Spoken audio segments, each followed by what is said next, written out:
Bonjour et bienvenue dans l'entretien de France 24. Je suppose que comme moi, vous avez toujours plaisir à entendre la parole des anciens espions. Et ça tombe bien, j'en ai un face de moi aujourd'hui, Alain Chouette. Bonjour. Bonjour. Vous êtes l'ancien chef du service de renseignement et de sécurité de la DGSE, les services spéciaux français.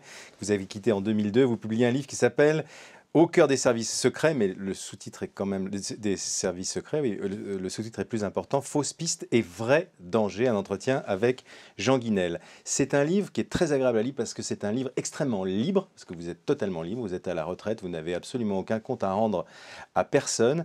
Et je dis que quand on le referme, on a remis en question la moindre de ses certitudes sur tous ces sujets qui ont trait au Moyen-Orient, à l'islamisme, au terrorisme, au 11 septembre, aux révolutions arabes, etc. Vous avez dit Al-Qaïda est morte en 2002-2003, donc il y a déjà fort longtemps. Quand on cite... Attendez, je vous interromps parce que quand on cite une phrase, il faut la citer en entier. Non mais je fais un résumé. Non, mais quand... Oui, non mais j'ai pas fini, mais elle a fait des petits. Voilà. Mais elle a fait des petits, voilà. Elle a fait des petits.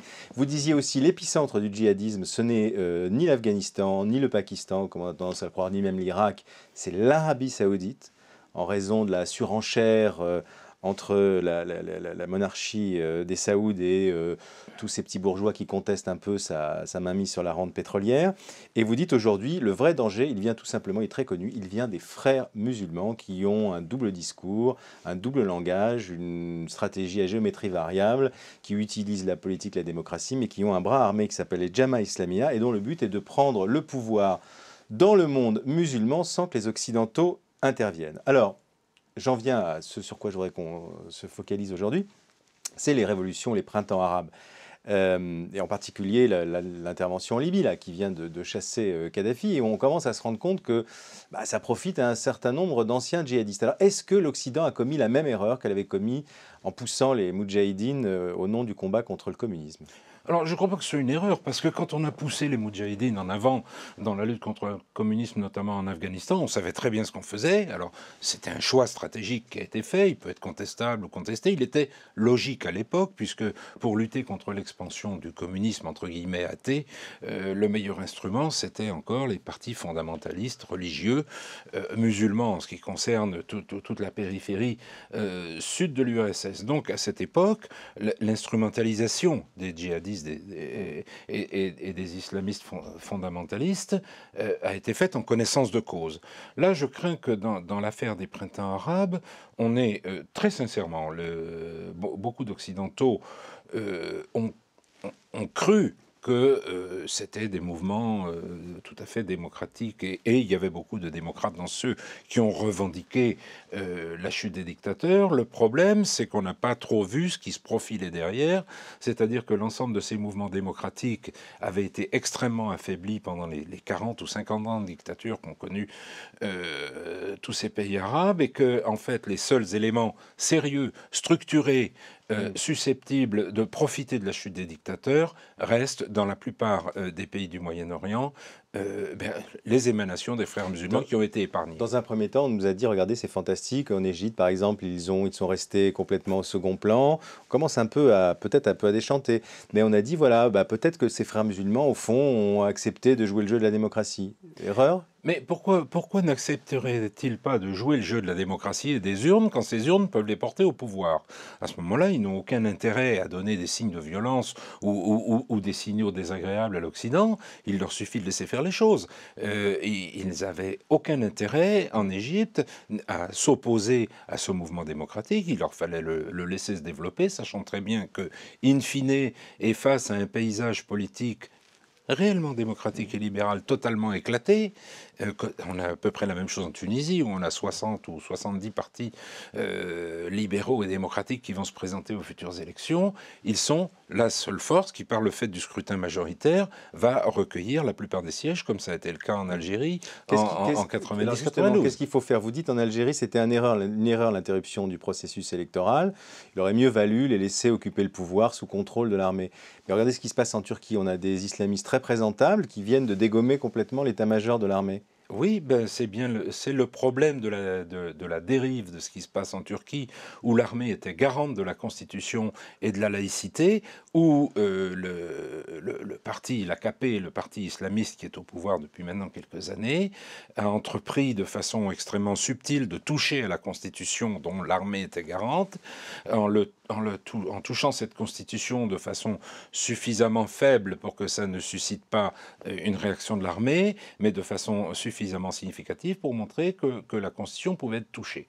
Et là, on a une remarquable illustration de la façon dont, justement, les frères musulmans savent exploiter toutes les failles juridiques des pays dans lesquels ils se trouvent. Donc ils sont très habiles. Est-ce qu'il est trop tard pour avoir une stratégie de containment, comme on dit, face aux frères musulmans? Qu'est-ce qu'on peut faire, au fond? Il est déjà bien tard. Ce qu'on peut faire, c'est en tout cas certainement ne pas être dupe de leur stratégie. Il faut évidemment, je le pense, enfin, c'est ma pensée personnelle qui n'engage que moi, aider là où on le peut les transitions démocratiques, mais en n'étant pas dupe de ce qui se profile derrière les bons. C'est-à-dire qu'ils seront bouffés par les frères musulmans, c'est ce que vous pensez? Dans l'état actuel des choses, et si on ne fait rien, on voit ce qui se passe en Libye actuellement, où c'est quand même un ancien djihadiste violent qui est devenu gouverneur militaire de Tripoli. On voit bien se profiler derrière les jeunes réellement qui aspiraient à la démocratie mais qui sont inorganisés, on voit bien se profiler les forces organisées. Alors si on suit votre raisonnement, si ça va être encore pire qu'avant, par exemple en Syrie, il faudrait plutôt fermer les yeux sur ce que fait Assad, voire même le soutenir, puisque... La Syrie est quand même un pays beaucoup plus compliqué de ce point de vue que la Libye, l'Égypte ou la Tunisie, qui sont des pays relativement homogènes avec 99% de musulmans sunnites. La Syrie est un pays compliqué avec des communautés différentes où les sunnites représentent 60-65% de la population, mais où il y a beaucoup de chrétiens, des alaouites, des druzes, des chrétiens de toute confession, et où, là, on a pu le voir récemment, la revendication sunnite qui est animée par les frères. Hamas, c'est pas le centre de la démocratie. Hamas, c'est le siège central des frères musulmans de Syrie, dont les slogans étaient clairement hostiles aux minorités non musulmanes, y compris aux alaouites qui sont considérés par les sunnites. Vous pensez qu'il y aura un bain de sang si les sunnites prennent le pouvoir en Syrie, c'est-à-dire contre les chrétiens, les minorités, les druzes? D'abord, ces minorités ne se laisseront pas faire. Et là, on va vers une guerre civile de type libanais qui peut durer des années. Les alaouites sur qui pèse la fatwa d'Ibn Taymiyyah, qui est fondamentaliste du wahhabisme, cette fatwa qui appelle au génocide des Alaouites, il faut bien comprendre que ces gens-là ne se laisseront pas faire sans réagir. Votre travail pendant des années, c'était d'identifier d'où venait la menace terroriste à partir de l'analyse de ce qui se passait dans le monde musulman. Si je suis votre raisonnement, j'ai l'impression que vous vous dites on a un petit peu abandonné le terrain aux islamistes, quoi. Peut-être pour avoir la tranquillité chez nous? Alors ça, je ne suis pas sûr que ça ait procédé d'un choix délibéré. On a abandonné le terrain à ce qu'on ne connaissait pas. On avait parfaitement identifié depuis pas mal d'années les dictateurs, les régimes autoritaires. On sait très bien que ça ne pouvait pas continuer comme ça et qu'il fallait bien qu'un jour, ces pays arabes et musulmans de la région essaierait de retourner sur les chemins de la démocratie, mais on a mal identifié quel était le paysage actuel à l'intérieur de ces pays après 40 ou 50 ans de Peut-être parce que vous le racontez aussi à propos du 11 septembre, on n'aura pas le temps de parler, mais c'est aussi un passage passionnant du livre. Vous dites, et probablement que ça se reproduit aujourd'hui, qu'au fond, on ne vous écoutait pas, vous, les experts des services, avant, parce que tout ça était prévisible, il y avait des sonnettes d'alarme, il y avait des lumières rouges qui s'allumaient, mais on ne vous a pas écouté. Peut-être qu'aujourd'hui, il y a des gens qui disent la même chose que vous dans les services, on ne les écoute pas. C'est possible, mais parce que le temps de ces évolutions au Moyen-Orient n'est pas le temps du politique en Europe. Le politique en Europe, en Occident, il est en général à 4-5 ans, alors que le temps des évolutions au sud du bassin méditerranéen, dans l'ensemble du monde musulman, il se déroule sur 1, 2, voire 3 générations. Alors, il est très difficile de faire coïncider ces calendriers. Je le sais, je fais état dans mon livre, mais au printemps 2001, moi, on m'avait demandé de reconvertir la moitié de mes effectifs antiterroristes à l'immigration clandestine parce que il n'y avait pas eu d'attentat depuis 2 ou 3 ans en France, donc tout allait bien, donc il fallait s'occuper d'autre chose. Évidemment, le 12 septembre, panique à bord. Nous considérions au mois de juin 2001 que tous les clignotants étaient au rouge et qu'on attendait le Big One, dont on n'a jamais pensé qu'il se passerait aux États-Unis même, mais on l'attendait. Mais pour le pouvoir politique en France, et pour les décideurs politiques en France, le terrorisme n'était plus une menace. Pour revenir sur la question de l'épicentre, vous n'êtes pas, je repense au livre de Laurent Muraviec, vous n'êtes pas le premier à dire qu'il y a un problème avec la monarchie saoudienne qui est usurpatrice, prédatrice, etc., etc. Si on se débarrassait de ce régime, ça irait mieux ? Je m'en réjouis, un certain nombre de dictateurs sont en train de disparaître de la scène politique. Cela dit, nous restons les alliés et les défenseurs de la monarchie la plus réactionnaire du monde arabe et sans doute du monde entier. Mais est-ce qu'à leur place, il n'y aurait pas encore pire ?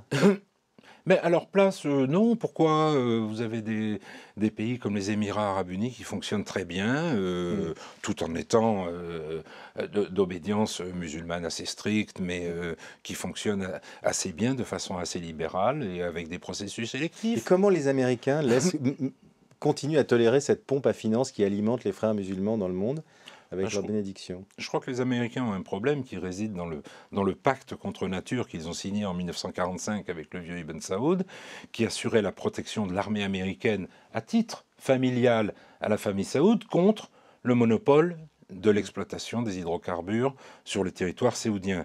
Ce qui permet tout de même aux États-Unis d'exporter de façon comptable leur déficit, de payer leur pétrole pratiquement zéro, puisqu'ils payent leur pétrole à l'Arabie saoudite en faisant tourner la machine à dollars, mais sans augmenter leur masse monétaire intérieure. Oui.